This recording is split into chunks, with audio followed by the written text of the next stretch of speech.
for all you Shedeur Sanders fans. Oh, this is going to be, I'm here for all the smoke on this one, because those of you that have played the race card when it comes to Shedeur Sanders, you're about out of ammunition, my friends, because big report in Cleveland today, directly from the Cleveland Browns, is that Deshaun Watson has been cleared to resume practice now after the double Achilles heel injury. He hurt it once and he re-injured it during a rehab, which is why he's been out so long.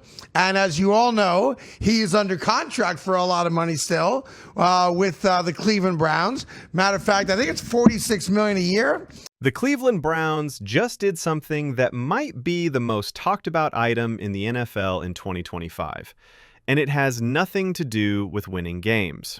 Kevin Stefanski, the head coach, knows his time in Cleveland is running out. He just opened up Deshaun Watson's 21-day practice window with only 4 or 5 games left in what can only be called a disastrous season. This isn't about Watson's comeback story or giving a quarterback who is having a hard time another shot. This is about something much worse. Something that has been going on behind the scenes since before the season started. This is about ruining the future of Shedeur Sanders, one of the most exciting young quarterbacks in the NFL. And you can't ignore the proof. Let's be quite clear about what's going on here. The Browns are out of luck. Their chances of making the playoffs didn't just go down, they were blown up months ago. Everyone in the company knows that this team isn't going anywhere fast. Kevin Stefanski is coaching to keep his job. But he's not really coaching for his job anymore because he knows the pink slip is coming. The people at the front office know it. The fans clearly know it. So, in the name of all that is logical and reasonable, why would you put a quarterback who hasn't played significant football in over a year on the field when you have a rookie signal caller who needs every snap he can get to get better? On one that is a Shedeur thing, a Zappy thing, and a Gabriel thing. There is no debating that Deshaun Watson today is the best quarterback in Cleveland, Ohio. The answer is as unpleasant as it is clear. This is a planned move to hurt, overshadow, and eventually bench Sanders. Take a look at the timeline. In August, rumors began to spread throughout the league that Kevin Stefanski had no interest in helping Shedeur Sanders grow. Not at all. Those weren't just rumors or guesses from people who needed something to talk about. People close to the group who saw what was going on behind closed doors were saying those things. Even before the season started, it was clear what was going to happen. Stefanski never wanted Sanders. He didn't pick him. He didn't run for office for him. And now that Sanders is on his team and showing signs of the talent that made him such a highly sought-after prospect, Stefanski is doing everything he can to stop that parade. This Deshaun Watson activation is so strange that it almost seems funny. We're talking about a quarterback who got hurt badly, went through a lot of rehab, and hasn't thrown a competitive ball in over a year, according to everyone. The Browns might have ended Watson's season and let him heal at a slow pace. This would have given Shedeur Sanders the vital game experience that any rookie quarterback needs. Instead, they decided to make getting Watson back on the practice field their top priority at this exact point when the season was going downhill. If that doesn't sound like an ulterior motivation, nothing does. Kevin Stefanski stood at that platform and gave what could be the most obvious fake press conference of his time as a coach. He said how happy he was that Deshaun Watson was back on the practice field with his teammates. He talked about how hard Watson had worked to get better. He made it sound like this was all about assisting a player who had been through hard times get his career back on track. But here's something that Stefanski didn't bring up. He didn't say how this decision will affect Shedeur Sanders' growth. He didn't talk about the big issue with practice repetitions and how they will be split up. He definitely didn't say what strategic advantage the Browns would have by activating Watson now instead of waiting until the offseason or next training camp. When reporters asked Stefanski if the organization wanted to see Watson on the field, he avoided the question. Stefanski again dodged the question about when Watson could be ready to play in real games. He said that his only goal was to help Watson get through individual drills and fundamental practice routines. But if that's really the case, if this is simply about Watson getting back into the swing of things and doing some light practice work, then why even open the 21-day practice window? The goal of the time is to see if a player can return to active duty.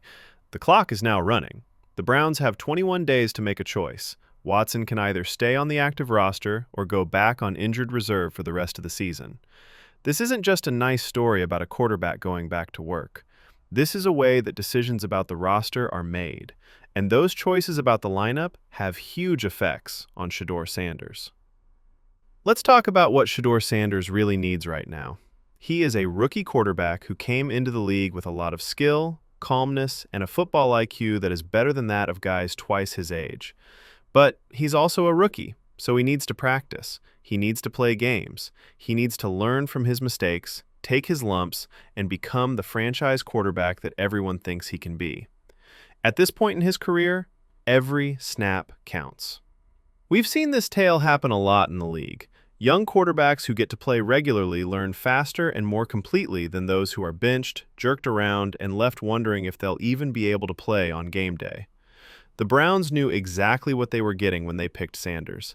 They knew about Deion Sanders, his father, and the media circus that accompanies the Sanders family around all the time. They knew that Shedeur had a lot of fans who would travel to see him perform. They knew about the cameras, the stress, the attention, and yes, the baggage. You can't just pick a player like Shedeur Sanders in the NFL nowadays without knowing everything that comes with it. But here's the thing. If you didn't want that package and couldn't take that much attention and scrutiny, why did you draft him in the first place? The Browns had choices. In the draft, they may have taken a different path.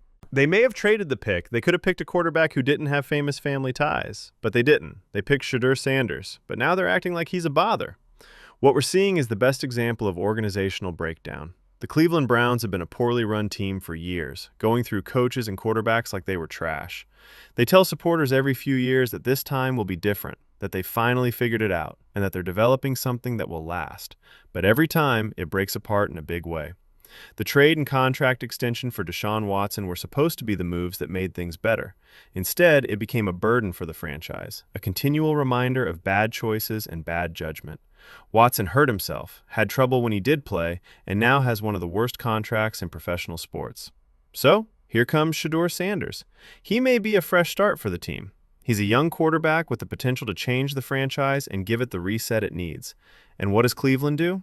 They bring back the ghost of their previous sins and use it to threaten Sanders. If they wrote it out on the scoreboard at halftime, the message would be much clearer. Shedeur, we aren't completely devoted to you. We're not closing any doors. We might bench you. We might end your development early. Even if you represent the future and he represents an expensive mistake, we might choose a quarterback who has already shown he can't stay healthy or productive over you. Let's make this situation even more ridiculous by comparing it to something else. Dillon Gabriel, another rookie quarterback from this year's class, has already had a chance to start and grow. He has participated in 5 or 6 games for his side, which has given him a lot of experience and shown what he can do as a pro. Those games are important. They aren't just numbers on a page. Real-world experiences shape a quarterback's career path. Shedeur Sanders might not even get that chance because Kevin Stefanski and the Browns' front management are messing with his career for political reasons. That's not only unfair, it's also bad business. The fans can feel it too. Browns fans, who are some of the most dedicated and long-suffering fans in all of professional sports, are stuck in the middle of this mess. They've welcomed Shedeur Sanders on one hand. They are here. They've been there for him. They see the talent and potential he offers to their faltering team. On the other hand, they're seeing their coaching staff and front office fight against that potential, wasting yet another chance for long-term success. It's terrible for those supporters, and it's frustrating for anyone who knows how great Sanders could be if he had the right atmosphere to grow. It has been interesting to see how the media has covered this. Mary Kay Cabot, one of the Browns' best-connected reporters, was there shooting Deshaun Watson doing drills during practice. The video shows Watson moving around and throwing some passes, which makes it look like he's getting better. That's good for Watson on a personal level. No one wants to see any player hurt or have problems, but this situation seems bad. While people are talking about and analyzing Watson, Shedeur Sanders is sitting someplace wondering what this means for his future. Is he still the first choice? Will he be put on the bench? Are they going to pull him out of the game if things aren't going well? That doubt is bad for a young quarterback who is trying to make a name for himself. What Kevin Stefanski said at his news conference was very telling, but what he didn't say was much more so.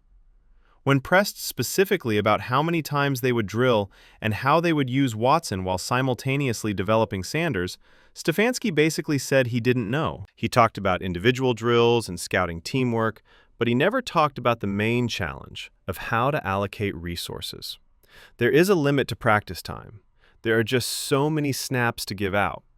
Every rep that goes to Deshaun Watson is one that Shedeur Sanders doesn't get. The Browns are giving crucial practice time to a 30-year-old quarterback with a long history of injuries instead of their rookie quarterback, who needs every single rep he can get. This is a lost season where development should be the most important thing. This isn't simply about making choices about football. This is about the Browns' mentality as an organization and what they really care about. Do they care about long-term growth and developing a winner that will last? Or are they more interested in making excuses for their past misdeeds and safeguarding their egos? The Deshaun Watson deal is a complete disaster. Everyone is aware of it. The news knows it, the fans are aware of it, the group is aware of it. But instead of recognizing their error, moving on, and truly committing to the future, they're digging in their heels. They're using Watson in a pointless run of games, which could hurt Sanders' growth, all so they can convince themselves they'd done everything they could to make the Watson scenario work. Sources say that there has been tension building behind the scenes for months.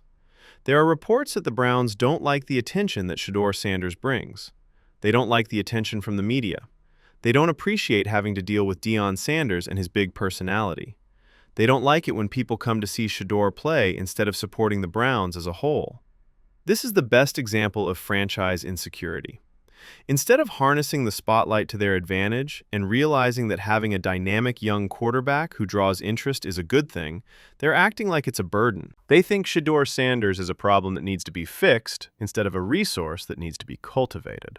When you compare Cleveland's predicament to those of other quarterbacks in the league, it looks much worse. Check out how other teams deal with their young quarterbacks. They make a promise to them. They make things around them. They provide students the tools, guidance, practice, and support they need to do well. There are bumps in the road, that's for sure. New quarterbacks make mistakes. They throw the ball to the other team. They take sacks that they shouldn't. They are having growing pains. But companies that really want to win know that this is part of the process. You can't rush it, and you definitely can't hurt it by always looking at alternative choices for your young quarterback. The missed chance is what makes this scenario so annoying. The Browns could be making good use of this bad season. They might be figuring out just what Shedeur Sanders can do. They might be developing an offense around his strengths, figuring out what weapons he needs, and figuring out how to make the most of his many skills. Instead, they're making a quarterback issue where there shouldn't be one. This team doesn't have a future with Deshaun Watson. Everyone understands that his health isn't very stable. When he's healthy, his performance has been too up and down. His contract is too much work. He might be an experienced backup at some point, but he's not the answer. Shedeur Sanders, on the other hand, might be the answer, but the Browns are too messed up to see what's there in front of them. The national media has also started to cover this story, and most people are confused by it. It's hard for analysts and observers to understand the Browns' reasoning here. Some people think that Kevin Stefanski is trying to save his job by proving that he can bring Deshaun Watson's career back to life. Some others think it's because the front management won't concede that the Watson investment was a failure. Some people still think it's personal and that Shedeur Sanders and everything he stands for are to blame. No matter what the real reason is, the consequence is the same. A young quarterback with a lot of talent is being set up to fail, and a team that really needs stability and direction is choosing turmoil instead. You also have to think about the money side of things. The Browns are giving Deshaun Watson a huge amount of money, one of the biggest contracts in NFL history. If Watson never plays again or can't get back to his old form, that contract will hurt much more.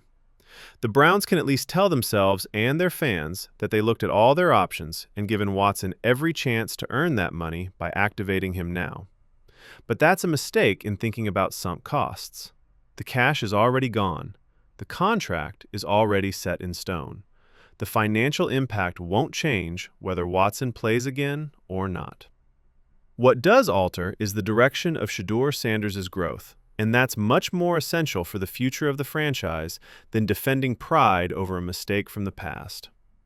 If we're being really honest, this issue may make for a great future ESPN 30 for 30 documentary.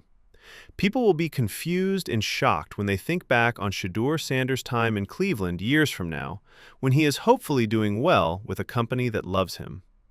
People will wonder how a franchise could be so short-sighted, so broken, and so ready to ruin their own future. Eventually, the stories that happen behind the scenes will come out. The leaked talks, the fights for power, the personality clashes, everything. And it will show that the group had a great chance and blew it because they couldn't get out of their own way. This must be a very hard time for Shedeur Sanders.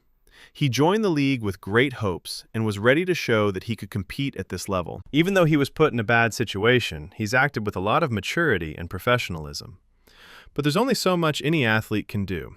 You can get ready, work hard, watch film, and do everything properly, but if the team you're playing for is working against you, it won't matter. If your head coach doesn't believe in you and the front office is more worried about mistakes you've made in the past than how well you'll do in the future, then your hard work can only go you so far. This is why many are already talking about trades. People who are paying attention to this situation know that it can't go on like this. Shedeur Sanders needs to be in a place that wants him, will help him grow, sees his potential, and is dedicated to helping him reach it. Cleveland is not that place. The Browns have made that very plain by what they've done. So, the next question is, where should Sanders go? Which team would be the best fit? What team has the coaching, the offensive structure, and the willingness to grow around a rookie quarterback? People in the league are talking about those things right now, and they'll only become worse as the season comes to an end and the Browns' problems become more clear. Fans who have supported Shedeur Sanders deserve better than this. For decades, they haven't had a good quarterback. They've seen a lot of bad quarterbacks come through Cleveland.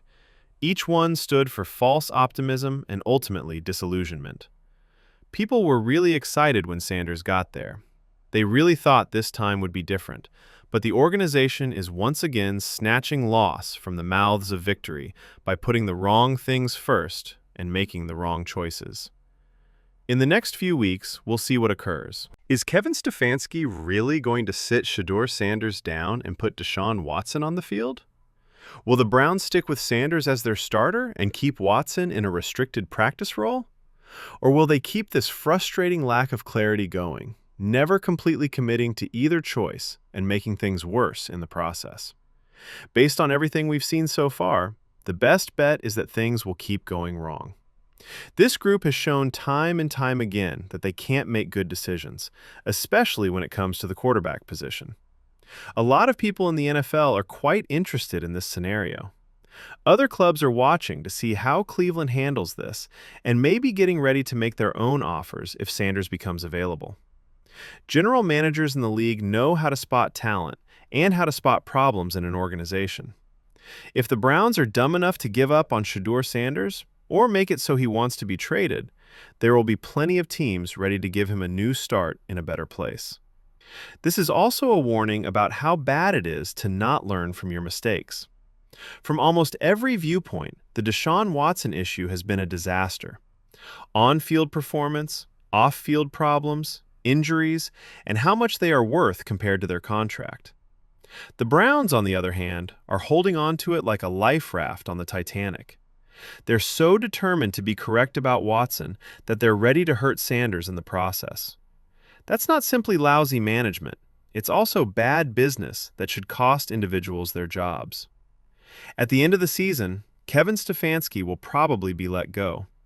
His time with the Browns has been less than great, and this last move makes it seem like a coach who is desperate to keep his job is making bad choices. But it won't work. He's just making sure that the incoming coaching staff will have to deal with a more problematic quarterback situation than they need to. If Sanders has been benched or lost faith in himself because of this bad management, the next group will have to fix it. If Sanders wants to be traded or the relationship is beyond repair, the incoming leadership will have to start over completely at the most important position in sports. The front office is also to blame. They are the ones that signed Deshaun Watson to that deal. They picked Shedeur Sanders even though they didn't have a clear plan on how to help him grow. They are the ones who are letting this problem get worse instead of making a clear choice. They are responsible for the mess they made, and when this season ends in a predictable tragedy, they should be held accountable. This event is a perfect example of everything that is wrong with the Cleveland Browns as a team. They make choices on the spur of the moment without considering how they will affect them in the long run. They won't accept they were wrong and move on. Poor communication and conflicting priorities cause turmoil and problems inside the company. They don't give enough credit to emerging potential and give too much credit to old investments. They let politics and personality get in the way of making good football judgments.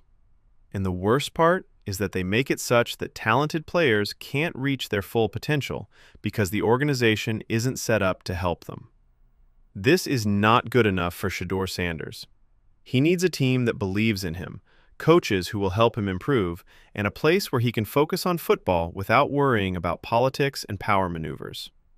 Cleveland has shown that they can't make that happen. The opening of Deshaun Watson's practice window is just the latest piece of evidence that this company makes bad decisions. Even if Shedeur Sanders' season may be over, his career doesn't have to be. This problem will become better, one way or another. The only thing left to do is wait and see how much damage is done and if the Browns will finally learn from yet another big blunder. Please leave your thoughts in the comments about the complete disaster that is happening in Cleveland. Is Kevin Stefanski trying to hurt Shedeur Sanders on purpose, or is this just a case of incompetence? If Sanders gets dealt, where should he go? Which team would be the best match for his skills? If you think the Browns are making a big mistake, hit the like button. If you want to stay up to speed on this article, hit the subscribe button. Things in Cleveland are far from finished, and you can be sure that there will be many more ups and downs before this season finally ends. Until next time, keep watching, keep asking questions, and don't ever think that problems are usual in professional sports.